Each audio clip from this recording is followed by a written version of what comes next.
From the Chesapeake Bay Journal, your source for independent environmental reporting, this is Chesapeake Uncharted, the podcast that uncovers stories about the bay, its interconnected ecosystem, and the people who rely on them. I'm Jeremy Cox. On today's episode, on almost any river or creek of the Chesapeake, you will find that the largest critter down there by biomass. Is eels. Yeah. I mean, which means they're a huge factor in the bay ecology. They eat everything and everything eats them. This is the second in our series of episodes spotlighting the new Bay Journal film, Chesapeake Rhythms. In episode 1, we heard exclusively from the film's producers. We learned why they decided to tell the story of Chesapeake Bay migrations and why they fixed their attention on eels, monarch butterflies, shorebirds, and tundra swans. On today's episode, it's all about eels. And for that, I turn the microphone over to my colleague, Bay Journal reporter, Lauren Hines Acosta. Thanks, Jeremy. I'm Lauren Hines Acosta. We're starting our journey with the elusive American eel. We will talk with the producers about how they managed to capture a few on film. But first, let's listen to a clip from our new film, Chesapeake Rhythms, featuring an eel's journey.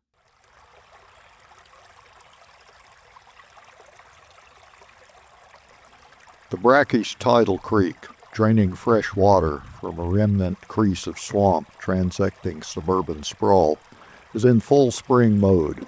Willows and maples mint new green, ospreys hover, cormorants dive.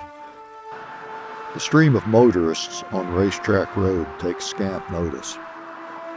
Maybe the sight of Alexis Park and Keith Whiteford going over the guardrail and down the steep creek bank in hip waders draws a glance. But none of the drivers could imagine what summons the two Maryland Department of Natural Resources biologists here each spring. There we go, that's not bad. Yeah, that's a good catch.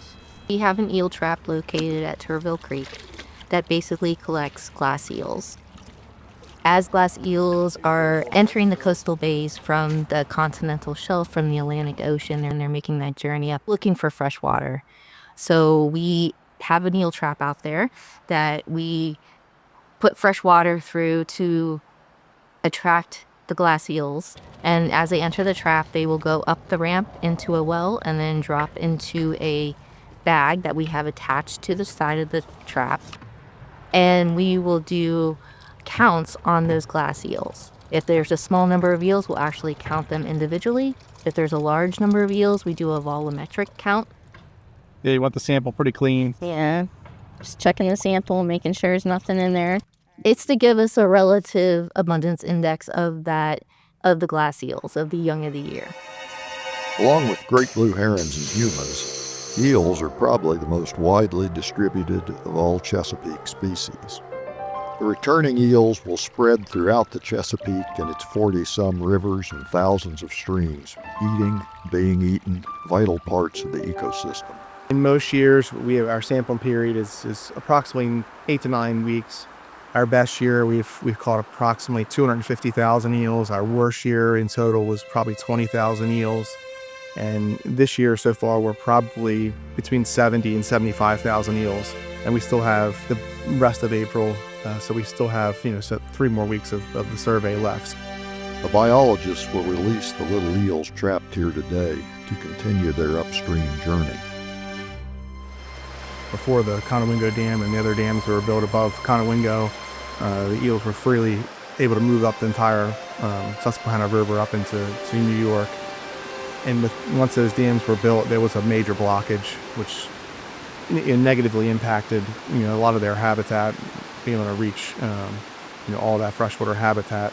So there has been a movement to pass eels either through eel ladders or trap and transport, where they actually catch eels and then move them and stock them above Conowingo Dam. So that has been going on since I think around 2005 or 2006, and they've stocked over several million eels so far in the last 20 years. Glass eels are obviously a delicacy for almost anything and everyone. As an eel gets larger, they actually become one of the kind of the top predators in a system. There's still a lot of unknown about the American eel. It has a very complex kind of life cycle. A lot of fish in the Chesapeake Bay are anagenous, where the American eel is contagious, and it actually will spawn out in the ocean in the Sargasso Sea.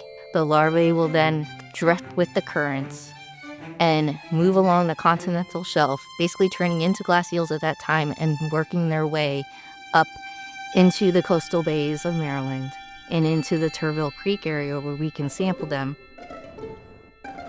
They will transform from that glass eel to an alver stage. That's a nice dark one right there. And the alver stage is basically just a small yellow eel. They will spend up to 15 years in freshwater in the yellow eel stage. They all look like they're getting a little Darker, yeah. And then they will basically transform into their last life stage as the silver eel, all in preparation to make that migration back out to the Sargasso Sea to spawn. And from Maryland, that journey could be 1,000 miles to 1,500-mile journey back to the Sargasso Sea, in which they would spawn and then die. Frostburg University biologist Rich Raisley uses an electroshocking device to sample Deer Creek on the upper Chesapeake for mature eels that will soon leave for the Sargasso.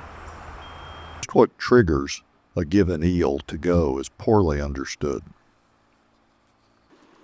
We were using a backpack electrofisher to catch eels in Lower Deer Creek. The electrofisher has a small battery that puts a weak electric current into the water. Since eels and other aquatic organisms have more salts in their body fluids and tissues than surrounding water, the current passes through the organism and temporarily immobilizes them. As soon as we cut the current, the eel swims away. Deer Creek drains an area of Harford County, Maryland.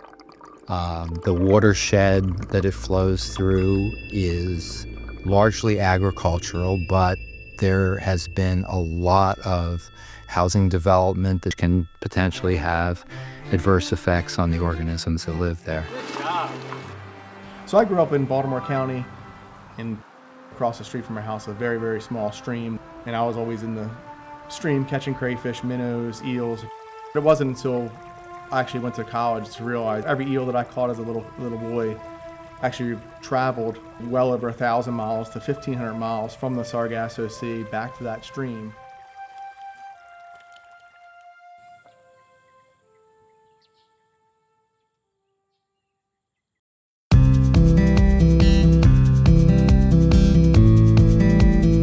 Hi, this is Laura Lutz, editor at the Chesapeake Bay Journal.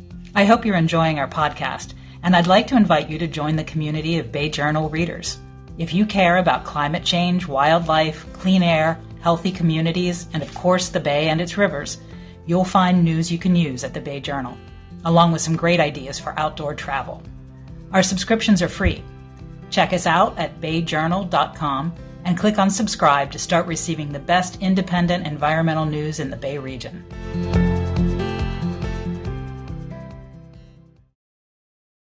This season, we're taking a behind-the-scenes look at our new film, Chesapeake Rhythms. It explores the migration of 4 creatures that visit the Bay region. This episode is all about the elusive American eel. I have with me the producers of the film who can tell us what it was like chasing this slimy fish.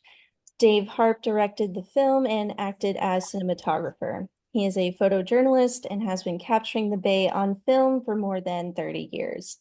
You can hear Tom Horton in the film as the narrator and writer. He has written about the Chesapeake Bay for the past 50 years. Sandy Cannon Brown edited the film. She owns a film production company and taught environmental filmmaking at American University. Chesapeake Rhythms marks the 8th film they've made together. I understand y'all chose eels because they're kind of a mystery.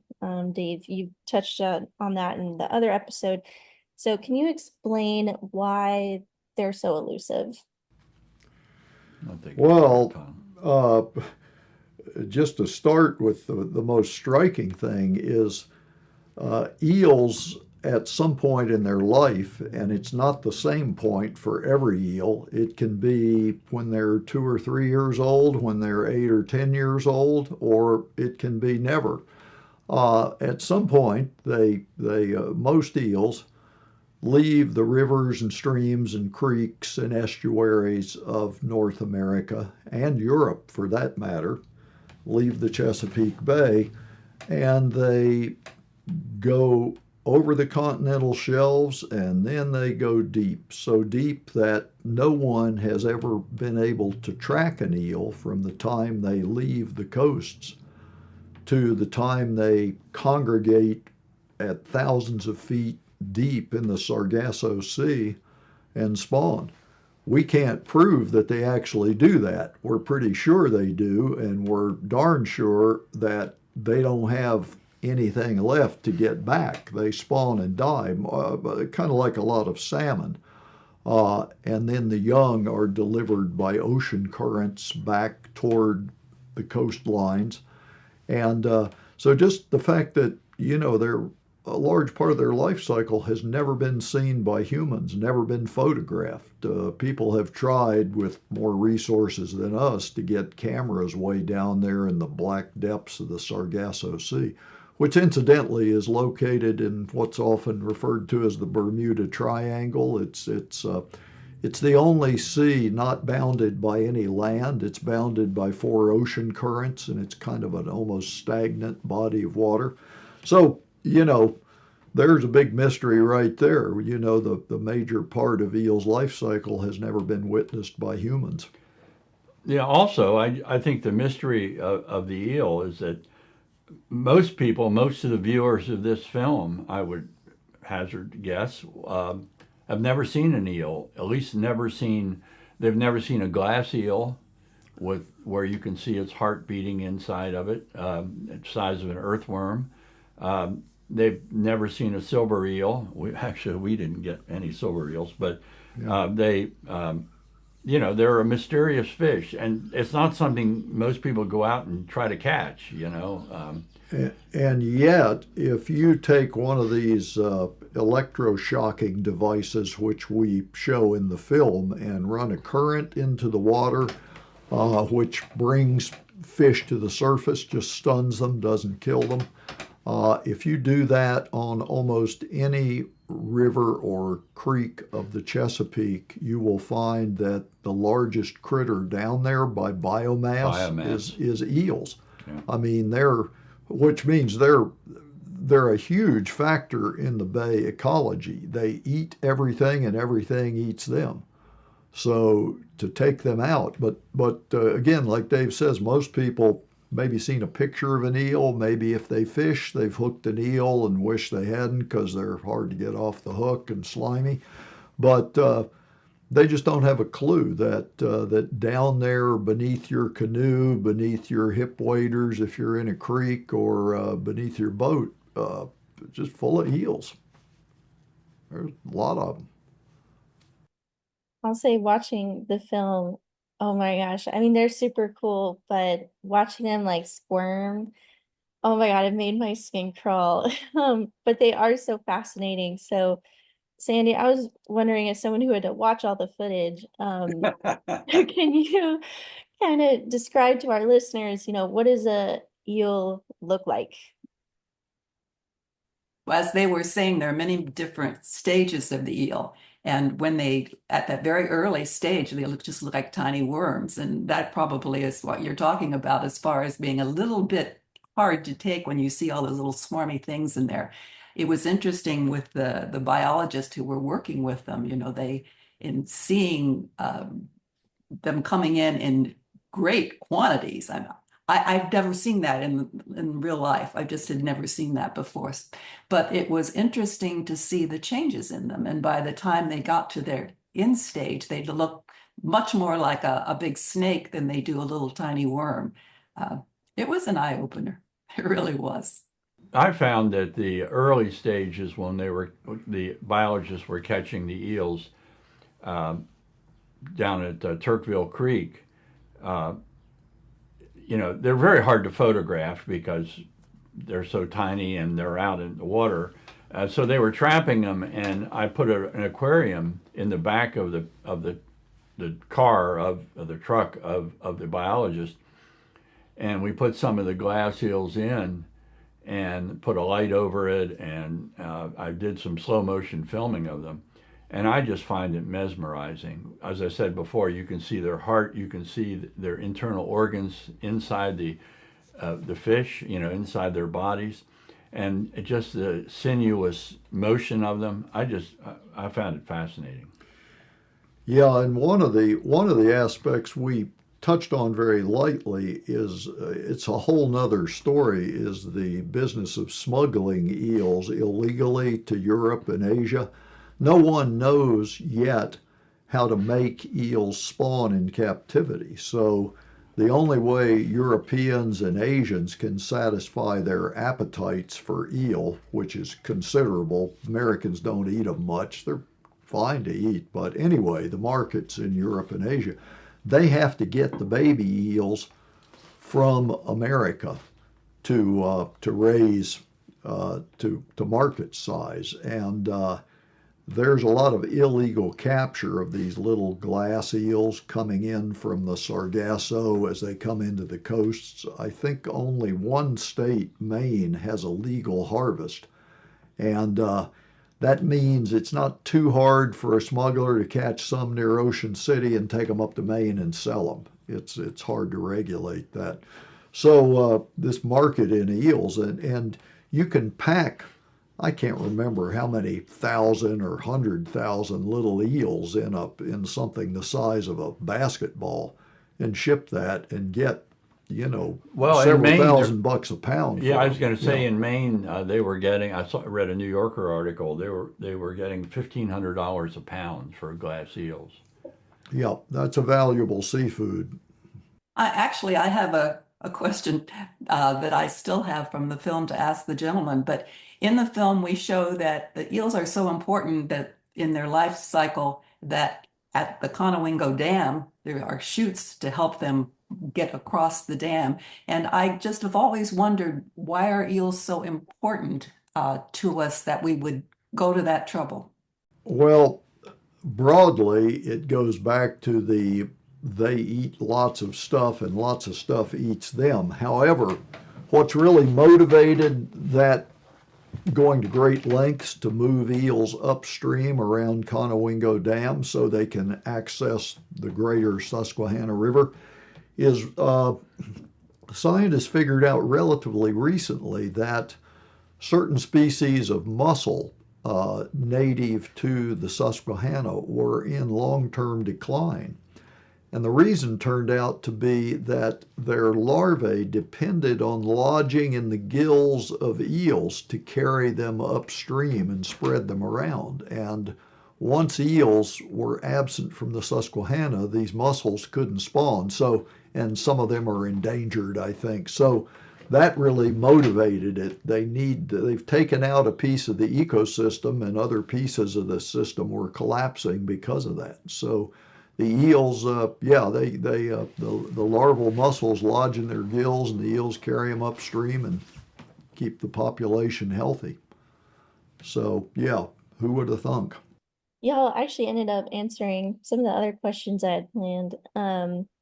I guess just Dave, how else were you able to photograph the eels? Because I know you'd mentioned the tank, but I didn't know they seem hard to capture. So how'd you go about that?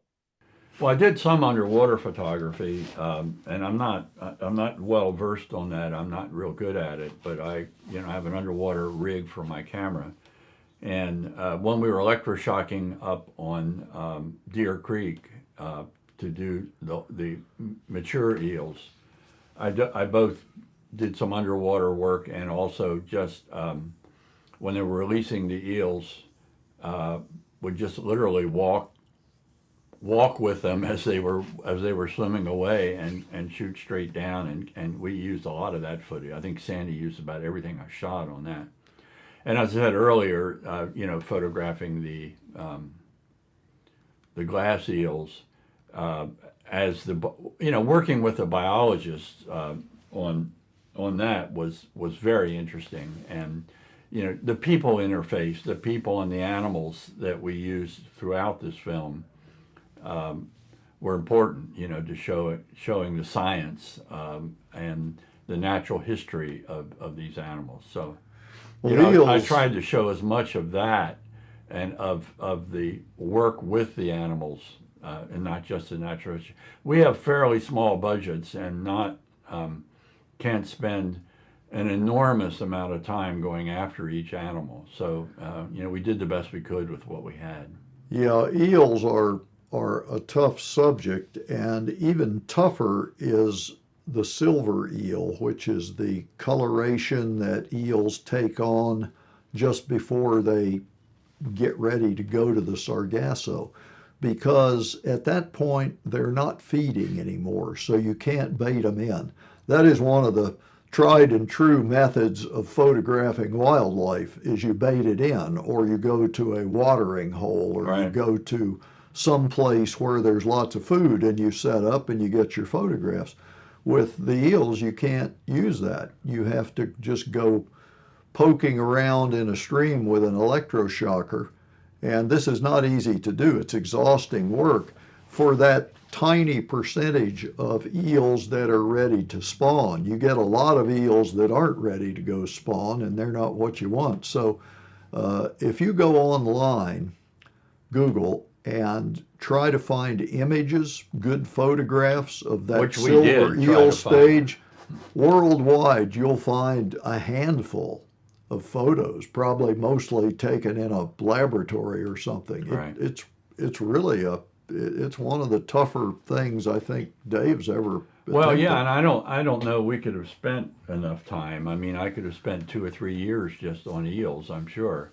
And our budget, the credits in the Tom Hanks series, The Americas, which has incredible natural history filming in it, but just the credits in that probably cost more than our film, the total budget of our film, just a credit roll. I think that's very interesting too, that you can hire all these people and have all these crews, but over these past 10 years, it's the three of us basically, plus some extra help that's needed at the end. But Dave is basically out there. Sometimes he is the producer, the director, the cameraman, the audio tech all at once, and trying to do that with critters that you really hard to direct. It's really hard to tell an eel to stay in place while you get your shot. So Dave is amazing when it comes to just getting the job done on his own. I think my final words when we finished filming eels in that swift running creek were, "We're too old for this, Dave." Yeah. First time I've been thinking that day was going to come, and it came that day. Yeah. Yeah, we're on chest waders. I'm carrying a camera in one hand. I have a walking stick in the other so I can stay upright and, trying to film. That was very, very challenging because you don't want to go in the drink, you don't want to go have your waders fill up and your camera go in the water. And it was probably audio our gear. last eel film. Yeah,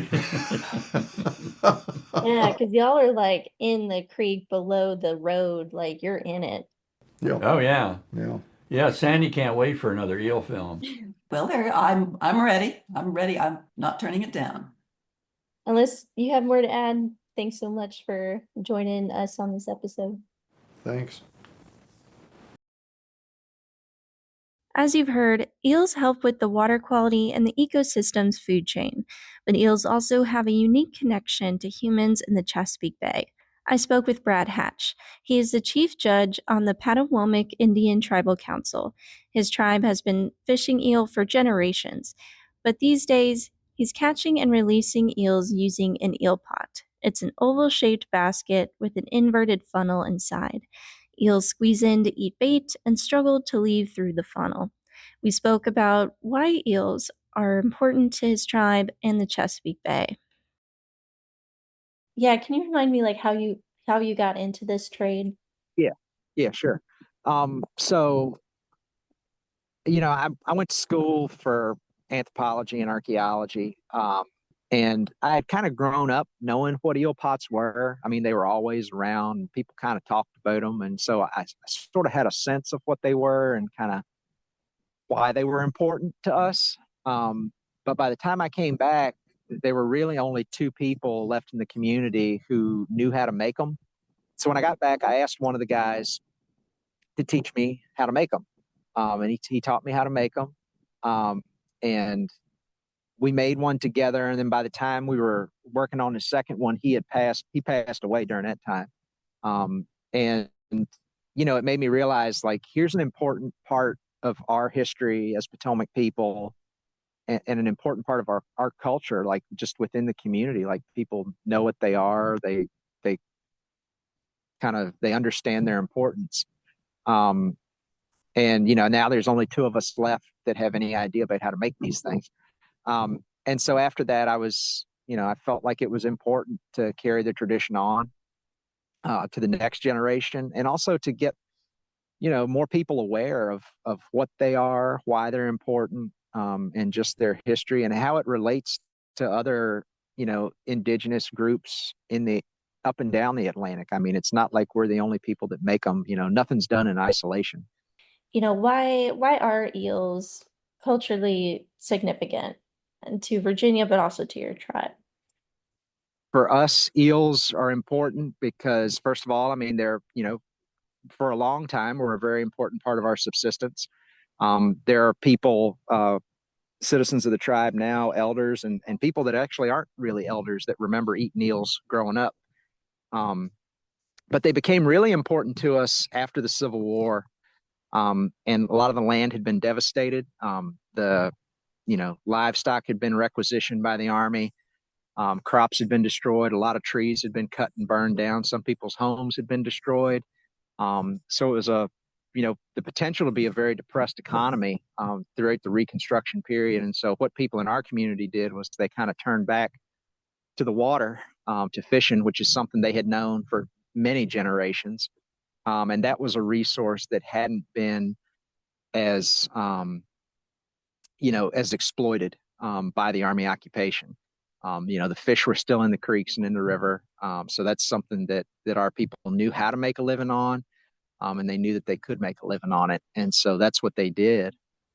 Um, yeah, so now that like the tribes had to shift once again, what role do eels play in your tribes? Because you mentioned you're not really fishing them, it's more of catch and release. So yeah, what role would they play now, do you think? Yeah, well, so I think eels still play an important role within the tribe. I think it's less of a commercial or subsistence role, but really more of a symbolic role. I mean, I think, the eel pot itself in some ways has come to be a symbol of our identity, not only because it's something related to our subsistence and related to things that our elders did for a living, but it also represents our connection to the water for generations. It represents our connection to the land because it's made out of split white oak. So our ability to know not only the forests of where we live, but also the waters is really important, I think, represented in that one object.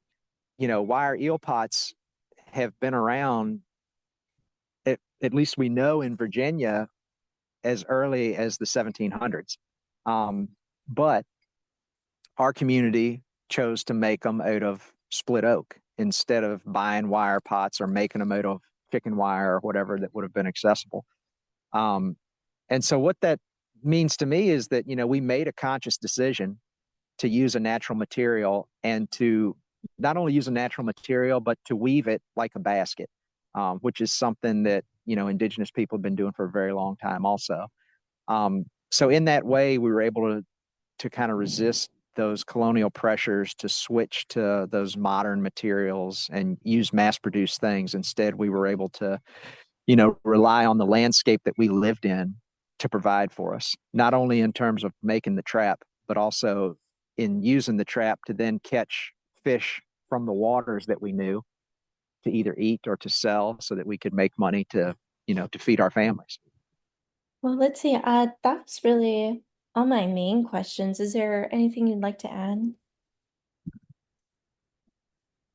Gosh, I mean, I don't know. I could probably talk about eel pots and eels all day, but I think eels are like a really cool fish. I think these days, I think a lot of people from the outside are kind of put off by eels because they kind of look a little bit like a snake. Um, but they are just a fish. Um, and the other thing that I think is really cool about eels is that they're catadromous fish. So they live most of their life in the fresh water and then they go out to the ocean spawn. And for the longest time, like up until, this past century, people didn't even really understand that eels went to the Sargasso Sea to breed. And there were all kinds of like these weird theories about where eels came from. Like they just sprung from the mud in the bottoms of creeks and rivers and all this kind of thing. Like people just had no clue about where eels were from or anything like that. And it's just surprising to me that there can be a fish that is so abundant and so important in so many cultures. And yet it was really only a few years ago that we got actual, like, full scientific evidence that they're breeding in the Sargasso Sea. And it took that many years to do it. It's just like, it boggles my mind. Like, we hold these supercomputers in our hand every day. But up until a couple of years ago, we didn't really understand where eels were coming from and how they were breeding and all that kind of thing. I think it really just underscores like how much is left out there in the world to learn. Well, that was Lauren Hines Acosta reporting for the Chesapeake Bay Journal. I just wanted to drop in here before the theme music plays to just let you know that if you like what you're hearing with Chesapeake Rhythms, you can see it as well. And you can find that video on the Bay Journal website at bayjournal.com and search under the Multimedia tab. Or you can find it on our YouTube page. Just head over to that YouTube search bar and type in Chesapeake Bay Journal. Okay, on with the credits.